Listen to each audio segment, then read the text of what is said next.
Alright, good day to you, ladies and gents. Our topic for our subject, Theory 1 in Architecture, is all about forms under additive transformations.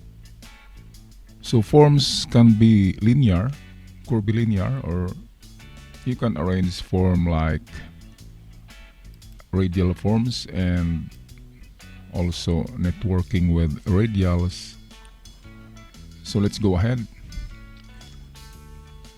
A linear form can be oriented vertically as a tower, like here. Pwede siyang pataas, vertical orientation. Pwede ring horizontal sa lupa lang siya.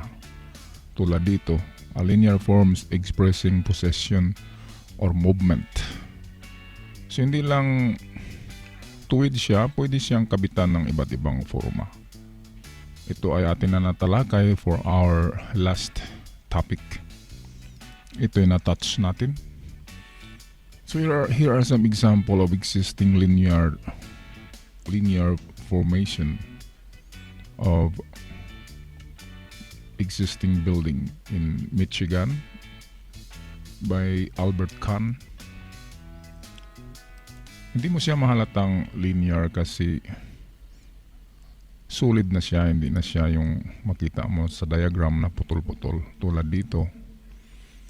Okay, ito ay na-touch na natin na topic. Let's go ahead with the clustered forms. Alright, here we go. So ano ba yung clustered forms? Yun ang nagkumpul-kumpul or nag-attach na group of forms. Ang clustered forms ay pwede rin na magkapareho sila. Originated from the same form like circle, ay may kukumpol or may tatabi sa kanya ng mga circle din na forms. Or pwede rin siya na iba-ibang forma na nagkumpul-kumpol pero with proximity and meron siyang original form na ma-identify pa rin na galing sila doon na form. Example, galing sila sa circle. So we have here attached appendages to larger parent from or space. So ito yung parent, ang malaking rectangle, at ito yung kanyang matatawag na mga anak kasi parent nga siya. At pwede rin siyang kabitan ng ibang forma. Dito naman sa related proximity, magkapareho lang talaga ang itsura nila. Example, pamilya na Amerikano. Dapat ay mga Americans din ang kanyang mga anak, mga puti. Kung pamilya naman na black, dapat lahat ng anak ay black. Kasi kung merong white na anak ng isang black family, ibang usapan na yun. Baka pumunta na sa neighbor yung kanyang asawa. Alam nyo na, kapitbahay palagi ang tatakbuhan ng mga misis pag may away o tampuhan. This is related by proximity alone to articulate and express their volume as individual. Ito. Pero in-express nila yung volume ng bawat building. Ito halimbawa malaki ang volume, ito maliit.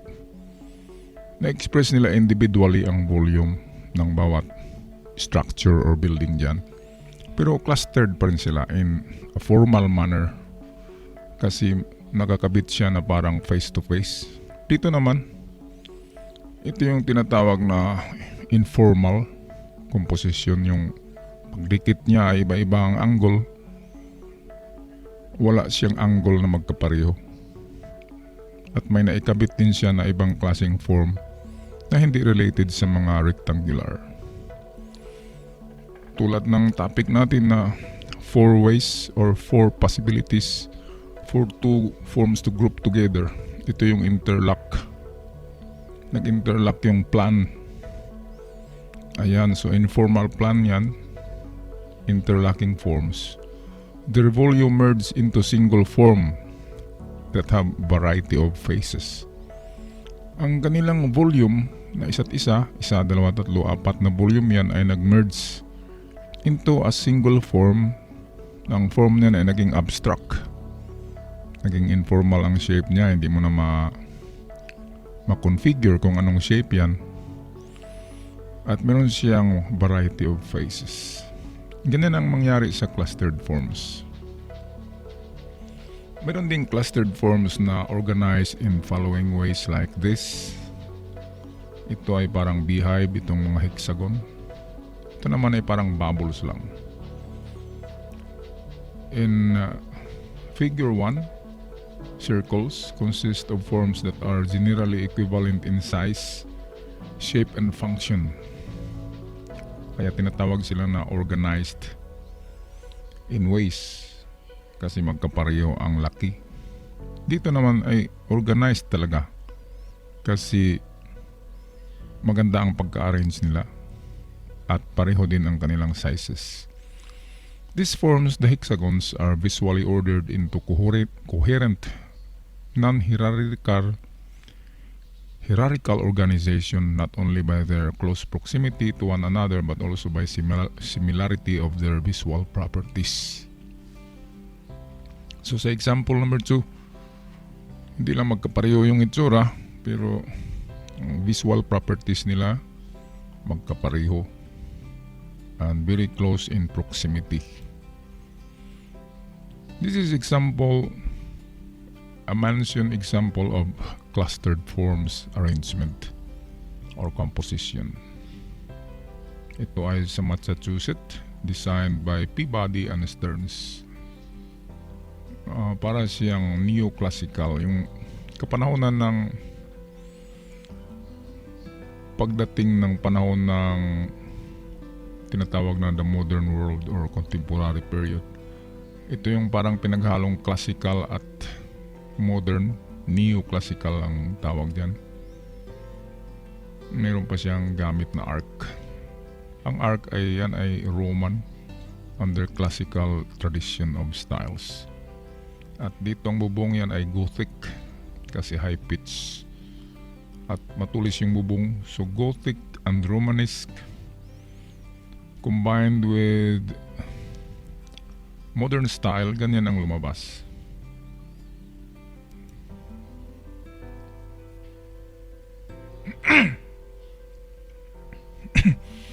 Here are other pictures of clustered forms. Itong mga conical shaped roof. Saan nyo ba matagpuan yung mga ganyan? Sa mga resort, marami yan, yung conical. Ito yung clustered forms sa Middle East. Hindi pala sa Mexico, pero marami din ito sa Middle East. Ang ganito, mga terracotta houses. Yung galing lang sa lupa, mga clay ginawa nilang bahay. Maganda yan kasi hindi yan nag-decay, hindi yan mag-rot kasi lupa lang, natural. Hindi siya masisira ng panahon ng ulan, ng weather. Maganda ang terracotta houses. Kaya lang sa atin ay wala tayong clay masyado kaya hindi tayo magagawa ng ganyan. Here are best example of clustered forms building. Kung nakita nyo ito ay parang mga apartment at maganda ang pagka-clustered nila, modern. Very modern ang form, para siyang robot na inasimbol. Kung nakita nyo guys, magandang paggawa. Meron akong nakita na ganito na inasimbol. Yun ay yung van sa container van, pinagdikit-dikit. Ito yata yun, pinagdikit-dikit ang mga container van. So meaning to say additive transformation of forms na clustered. Nagdikit-dikit, additive pa siya, dikit-dikit pa siya. So maganda ito. Para siyang bahay ng mga creature na makikita natin sa nature tulad ng termites. Additive yung process ng termites, palaging lumalaki yung kanilang bahay. Tinatawag sa Tagalog na punso. Kaya lumabas yung istorya about nuno sa punso dahil sa mga termites. Gawa kasi ng termites yung bahay ng nuno. Hindi naman talaga yung bahay ng nuno. Minsan lang nakaupo doon yung nuno, yung diwindi na matanda. Kaya akala ng mga tao yun ang bahay ng nuno. Hindi, napadaan lang yun tapos naupo, nagpahinga. Okay, grid forms. Grid forms is under additive transformation. Imagine the Rubik's Cube, nasabi ko na sa inyo noon. Ang Rubik's Cube, pag ating i-rotate yan, ay makapurma yan ng grid forms na may angle. Dito naman ay very formal ang arrangement ng grid forms. Kasi may nakasymmetry siya ang arrangement. Ang angle ay pare-pareho. Very formal. Ito, example of grid forms. Square lang siya. Ito. And then yung linya niya ay parang naka-graph yung mga lines. So pag may volume dito, ang kasunod niyan ay naka-align pa rin. Pag dito naman sa kabila, nakalinya pa rin. And then halos pare-pareho ang laki ng volume. Kaya ang na-compare ko dyan na arrangement ay yung Rubik's Cube na laruan ng bata. Ito ay parang Rubik's Cube na pinagdugtong-dugtong kung tingnan nyo. Para siyang na-rotate. At meron siyang mga additive boxes. Kung tingnan nyo, parang speakers to guys ng stereo na pinagpatong-patong. Pero hindi, yan ay capsule building in Tokyo 1972 ng i-construct ng architect na si Kishio Kurokawa. Ito yung kanyang elevation. Magandang pagka-arrange. Tingnan nyo yung plan, yung top view niya. Maganda kasi dalawang tower pala yan. Ito magkatapat sila. Yung isa lang ay maliit, pero ang height nila magkapareho. Under grid forms, yung linya ng kanyang story ay linya talaga. Inline sila lahat. Pati yung pababa. Kaya kung maggawa kayo ng grid form design ay maganda ilagay nyo sa graphing paper. Yung graphing paper kasi ay naka-grid na yun. May horizontal at saka vertical lines na siya. Kaya meron kayong guide. Kasi ang grid forms composition ay very formal, very straight, vertical and horizontal. Wala siyang masyadong angle. Ito, grid forms in your interiors. Mga modular houses, ganito. Pare-pareho ang volume ng mga rooms. Kung tingnan nyo, halos magkapareho lang ang laki ang volume. Pero under grid forms pa rin siya. Alright, at sana you learn something from our topic today, and I'll give you some questions at the end of this video, and please answer it. And don't forget to subscribe and like my videos so that if I have new upload, it will be automatically pop up in your Android cell phones. Alright, so I'll see you next meeting. See you when I see ya. God bless. And here is your activity to do at home, guys. Listen to my instruction. Alright, guys, here is your homework or activity for clustered and grid forms. So for clustered form ay kailangan yung gumawa ng inyong sariling design about clustered buildings. Alright, i-apply nyo ang knowledge nyo, ang theory ng clustered forms into 3D drawing na perspective o building consisting clustered forms. Okay, so tulad dito, kung atin itong i-protrude ang itsura ng building na ito ay ganito yan.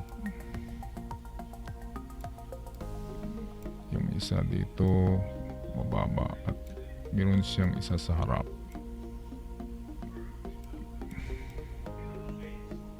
At meron pa siyang malaki na isang building sa harap.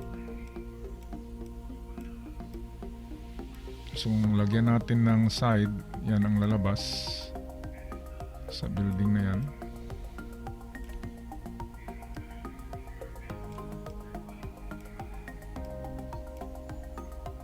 This is clustered.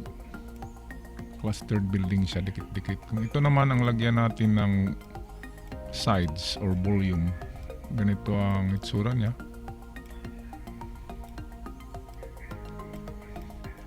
Tawag dyan sa AutoCAD ay protruding. I-protrude yung plan at magiging 3D siya. Lalabas ang kanyang mga sides. Okay, so ganyan lang, medyo hindi lang straight kasi mouse lang yung gamit. Okay, so ganito yung lumabas dyan na solid 3D perspective.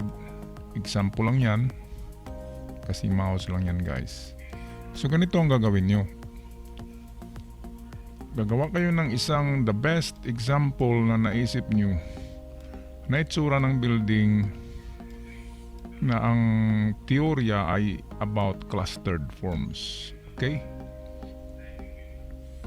Sana naman pag gumagawa kayo ng homework or assignment ay nasa magandang isip nyo.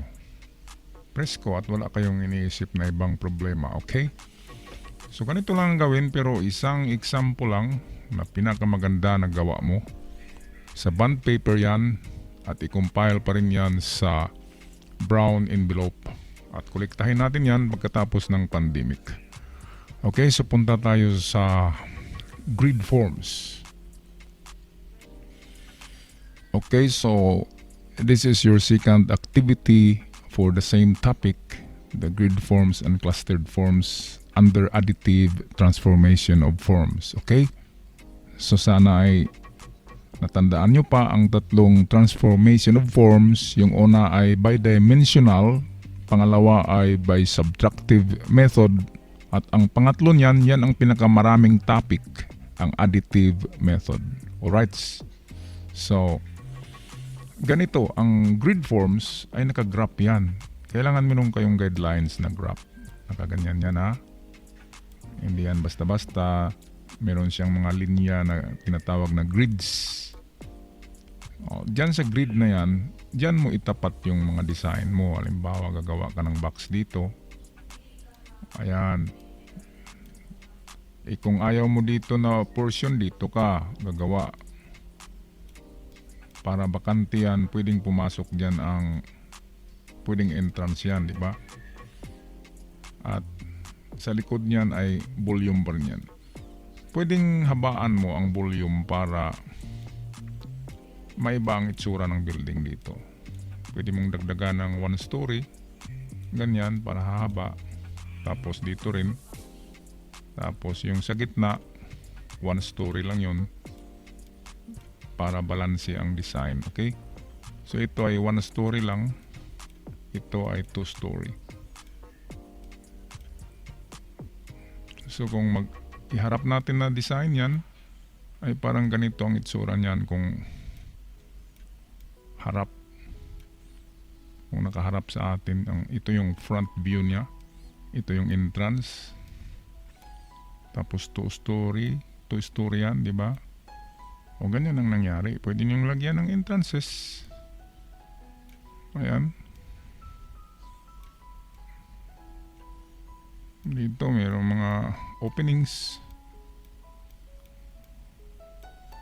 Example ko lang yan, ha. Alam ko naman na mas maganda kayo mag-isip. Pero ganyan ang grid forms. Pwede pa rin dagdagan yan sa likod. Under grid, guidelines pa rin yan.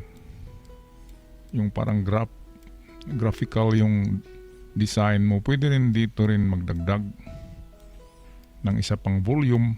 Ayan. Hindi naman kailangan na pantay palagi. Pwedeng dito, dagdag rin.